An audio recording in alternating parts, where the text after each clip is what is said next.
আবু সাইদ মুগ্ধকে কে হত্যা করেছে? আমি তো হত্যা করি নাই। আমি কেন মানুষকে হত্যা করব? আমি তো 15 বছর একটানা ক্ষমতায়, কত আন্দোলন, কত সংগ্রাম গেছে।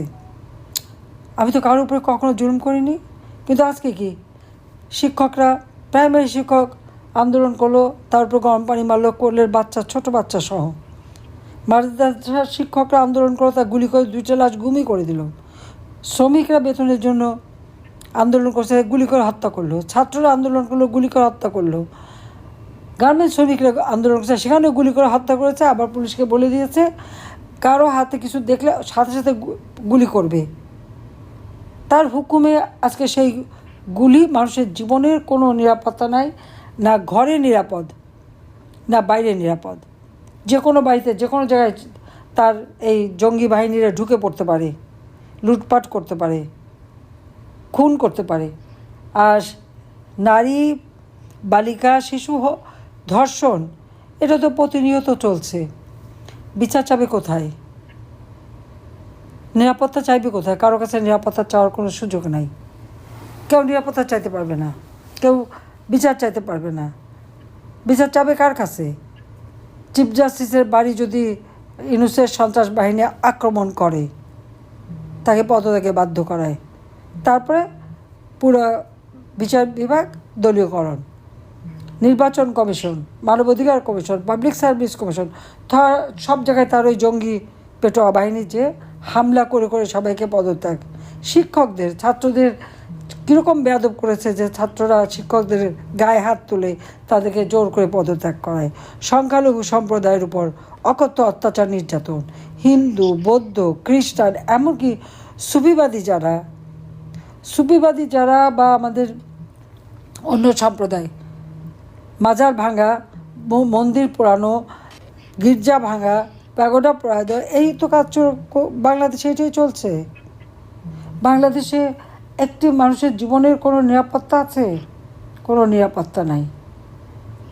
নারীর ক্ষমতায়ন বলে কিছু নাই। নারী অধিকার কেড়ে নিয়েছে। মানে মানুষের কোনো অধিকারই আজকে নেই। তার উপর আমার সময় নাকি জিনিসের দাম এত বেড়ে গিয়েছিল, ইউনূস আসলে কি সব খুব সস্তায় খাওয়াবে।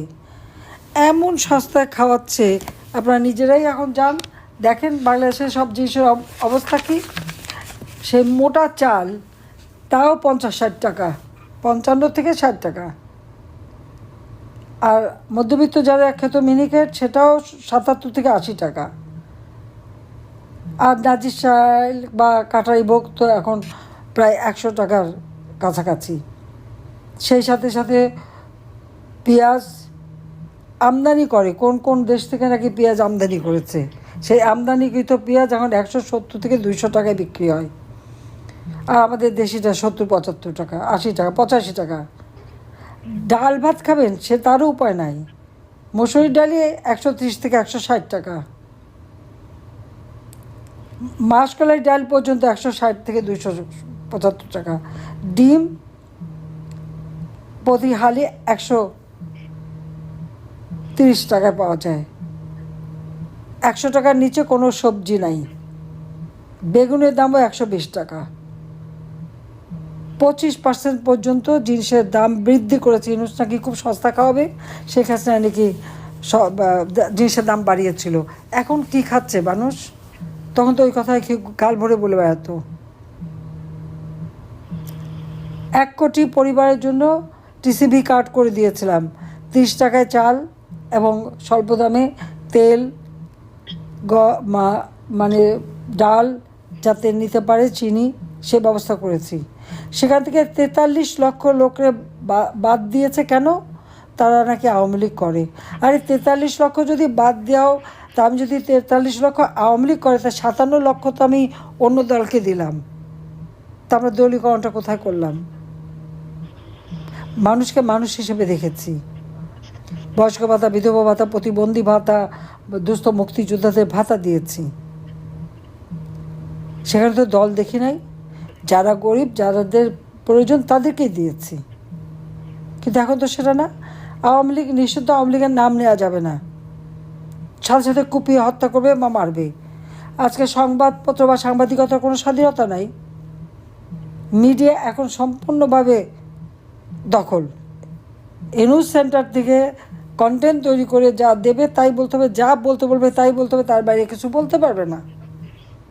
সম্পূর্ণভাবে আজকে মানে মিডিয়া সব তার নিজের দখলে। গণতন্ত্র নাই, গণতন্ত্র নির্বাসিত, চলছে জঙ্গিতন্ত্র।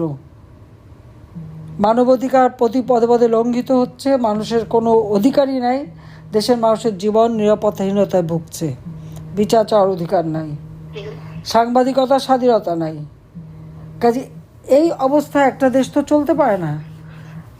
এত সুন্দর করে দেশটাকে গড়ে তুলেছিলাম দিন রাত অক্লান্ত পরিশ্রম করে, আজকে সম্পূর্ণ অর্থনীতি ধ্বংস করে দিয়েছে, টাকা পয়সা সমানে পাচার করে যাচ্ছে, সমস্ত ব্যাংকগুলি শেষ, ব্যবসায়ীদের উপরে নির্যাতন, এমনকি মানে অনেক ব্যবসায়ী, ব্যাংকের যারা মালিক সব গ্রেপ্তার, কারাগার তো ভর্তি। আওয়ামী লীগ থেকে শুরু করে মানে ব্যবসায়ী থেকে শুরু করে সাংবাদিক সব আজকে কারাগার ভর্তি করেছে। প্রায় 1.5 লক্ষ আমাদের নেতাকর্মী আজকে বন্দিখানায়, আর সব জঙ্গিরা মুক্ত। হাতে লাঠি, সোটা, চাপাতি, চাইনিজ কুড়াল সব নিয়ে সব জায়গায় তারা দাপিয়ে বেড়াচ্ছে, কোনো মানুষ কোনো কথা বলতে পারবে না। এই অবস্থায় কি কোনো দেশ চলতে পারে? কোথায় বাংলাদেশটা উঠে গিয়েছিল? শক্তিশালী অর্থনীতির দেশ হিসেবে দক্ষিণ এশিয়ায় 2য় স্থানে ছিল, সারা বিশ্বে 35তম স্থানে ছিল প্রবৃদ্ধি। আমি শেষ বছরেও 6.7 ভাগ, এখন তার 3 ভাগে নেমে এসেছে। সাধারণ মানুষের মাথাপিছু আয় $2,794 উন্নীত করেছিলাম। এখন একবেলা যা কামাই করে আমার দিনমজুর, কৃষক বা শ্রমিক বা রিক্সা শ্রমিক, তা দিয়ে নিজেদের একবেলা খাবার জোটে না। আর আওয়ামী লীগ আমলে 3 বেলা খাবার খেয়েও তাদের কাছে পয়সা থাকতো, তারা শুধু দানাদার খাবার না আমিষও খেতে পারত। এই অবস্থা থেকে দেশকে মুক্ত করতে হলে এই অবৈধভাবে ক্ষমতা দখলকারী জঙ্গিবাদী ফ্যাসিস্ট ইউনূসকে ক্ষমতার থেকে হটাতে হবে। এটাই হচ্ছে সবচেয়ে বড় কাজ। গণতন্ত্র পুনরুদ্ধার করতে হবে, জনগণের ভোটের অধিকার জনগণের হাতে দিতে হবে, দেশের মানুষের শান্তি নিরাপত্তা নিশ্চিত করতে হবে, সংখ্যালঘু সম্প্রদায়, নারী সম্প্রদায়, শিশু কিশোর সকলের নিরাপত্তা নিশ্চিত করে প্রত্যেক ঘরে যেন নিরাপদ থাকতে পারে, নিরাপদের জন্য চলতে পারে, শান্তিতে ঘুমাতে পারে, সেই ব্যবস্থা করতে হবে। দেশটাকে আবার উন্নত সমৃদ্ধ করতে হবে। এই 1 বছরের মধ্যে ইউনূস যে ক্ষতি করে দিয়ে গেল, 4 লক্ষ শিক্ষার্থী পরীক্ষা দিতে পারেনি, পড়তে পারছে না। কেন? তাদের সার্টিফিকেট কেড়ে নেওয়া হয়েছে। কেন? ছাত্রলীগ করে, আওয়ামী লীগ করে, মুক্তিযোদ্ধা সন্তান, সেই জন্য। 32 নম্বর বাড়িটা প্রথমে আগুন দিল 5 আগস্ট 2024 সালে, আর 5 ফেব্রুয়ারি বুলডোজার দিয়ে 32 নম্বর বাড়িটা ভাঙলো। কেন? এই বাড়িটা কী অপরাধ করেছে? এই বাড়ির থেকে তো জাতিপিতা বঙ্গবন্ধু শেখ মুজিব স্বাধীনতার ঘোষণা দিয়েছিলেন, আর এই বাড়িতেই তাকে হত্যা করা হয়েছে। একজন রাষ্ট্রপতি হিসেবে সাদাসিধে জীবনযাপন তিনি করতেন, পুরো পরিবার সহ এই বাড়িতে তাকে হত্যা করা হলো। এই বাড়িটা তো আমাদের না, আমরা 2 বোন পেয়েছিলাম, আমরা তো রাখিনি, আমরা দিয়ে দিয়েছিলাম বঙ্গবন্ধু মেমোরিয়াল ট্রাস্ট করে। তার কারণ আমাদের নির্যাতিত মা বোনদেরকে যখন পাকিস্তানি সেনা ক্যাম্প থেকে উদ্ধার করা হয়, তাদেরকে চিকিৎসা করা, তাদের পুনর্বাসনের করার ব্যবস্থা, সব মেয়েদেরকে তো পরিবার নিয়ে যায়নি। তাদের জন্য নারী পুনর্বাসন বোর্ড করে তাদের গণবিয়ে, আমার মা নিজে তাদের দেখাশোনা করতে গণবিয়ে দেওয়ার ব্যবস্থা করেছিলেন। প্রশ্ন উঠেছিল কাবিননামায় লিখতে হবে বাবার নাম। বঙ্গবন্ধু শেখ মুজিব বলেছিলেন লিখে দাও বাবার নাম শেখ মুজিবুর রহমান। বাড়ির ঠিকানা এই যে 32 নম্বরের 677 নম্বর প্লটের বাড়িটি, যেটা আমাদের নিজেদের বাড়ি, ওই বাড়িটি তাদের দিয়ে দিয়েছিল। আমরা 2 বোন এই বাড়ি ট্রাস্ট করে জনগণের সম্পত্তি জনগণকে দান করেছিলাম। ট্রাস্টের মাধ্যমে প্রায় কয়েক হাজার 1800-র উপরে ছেলে মেয়েকে আমরা বৃত্তি দিতাম। আমাদের যারা দুস্থ নেতাকর্মী এবং গ্রেনেড হামলা বিভিন্ন ইস্যে যারা আহত নিহত পরিবার, তাদেরকে আর্থিক সহায়তা দিতাম। আজকে সব বন্ধ, আর সেই বাড়িটা ভেঙে চুরমার করে দিয়েছে। বাবা মা ভাই সব হারিয়েছিলাম। 81 সালে 17 মে যখন বাংলাদেশে ফিরি, ওই বাড়িতে আমাকে জিয়াউর রহমান ঢুকতে দেয়নি। রাস্তার উপরে দাঁড়িয়ে আমাকে মোনাজাত করতে হয়েছে বাবা মার জন্য, রাস্তায় বসে। এই বাড়িটাকে যখন আমরা স্মৃতি জাদুঘর করি, রক্তের দাগ, বুলেটের দাগ, আমাদের তো ওইটুকু স্মৃতি নিয়ে বেঁচেছিলাম, আজকে সেটুকুও কেড়ে নিয়ে গেল। আর কতগুলি বেয়াদব আছে, তারা ইতিহাস জানে, বাংলাদেশের কথা জানে, জানেন না, মুখে মুখে যে সমস্ত বদনাম করে বেড়াচ্ছে সেগুলি করে বেড়ায়। দ্বিতীয় বিপ্লবের কর্মসূচি দিয়ে বাংলাদেশকে যে অর্থনৈতিকভাবে উন্নতি করে দিয়েছিলেন জাতির পিতা বঙ্গবন্ধু শেখ মুজিব, প্রবৃদ্ধির 9 ভাগে উঠেছিল, পেয়েছে, তারপরে কোনোদিন কেউ করতে পারেনি। জিয়া, এরশাদ, খালেদা জিয়া অথবা আমি 8 পর্যন্ত তুলতে পেরেছিলাম, কিন্তু বঙ্গবন্ধু শেখ মুজিব তুলেছিলেন। স্বাধীনতা দিয়েছেন, পতাকা দিয়েছেন, আত্মপরিচয়ের ঠিকানা দিয়েছেন। আমাদের সামরিক, অসামরিক, বেসামরিক কর্মকর্তা কর্মচারীরা তো কেউ ওই মেজরের উপরে প্রমোশনই পেত না, বা ওই ডেপুটি সেক্রেটারি বড় জোর জয়েন্ট সেক্রেটারি হলেই চলে যেত, তো সেক্রেটারি পর্যন্ত যাওয়া যেত না।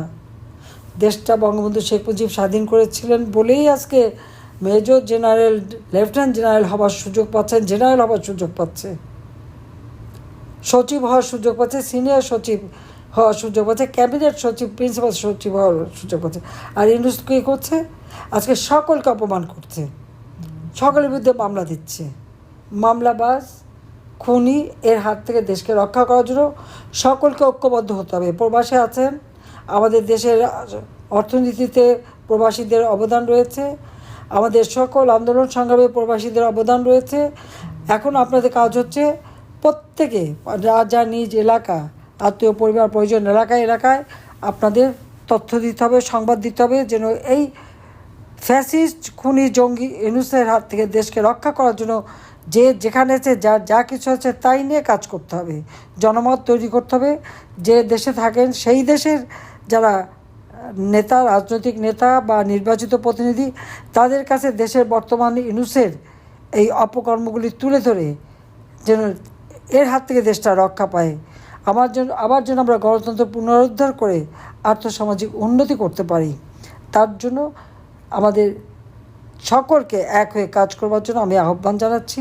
সবাইকে ধন্যবাদ। জয় বাংলা, জয় বঙ্গবন্ধু, বাংলাদেশ চিরজীবী হোক। খোদা হাফেজ।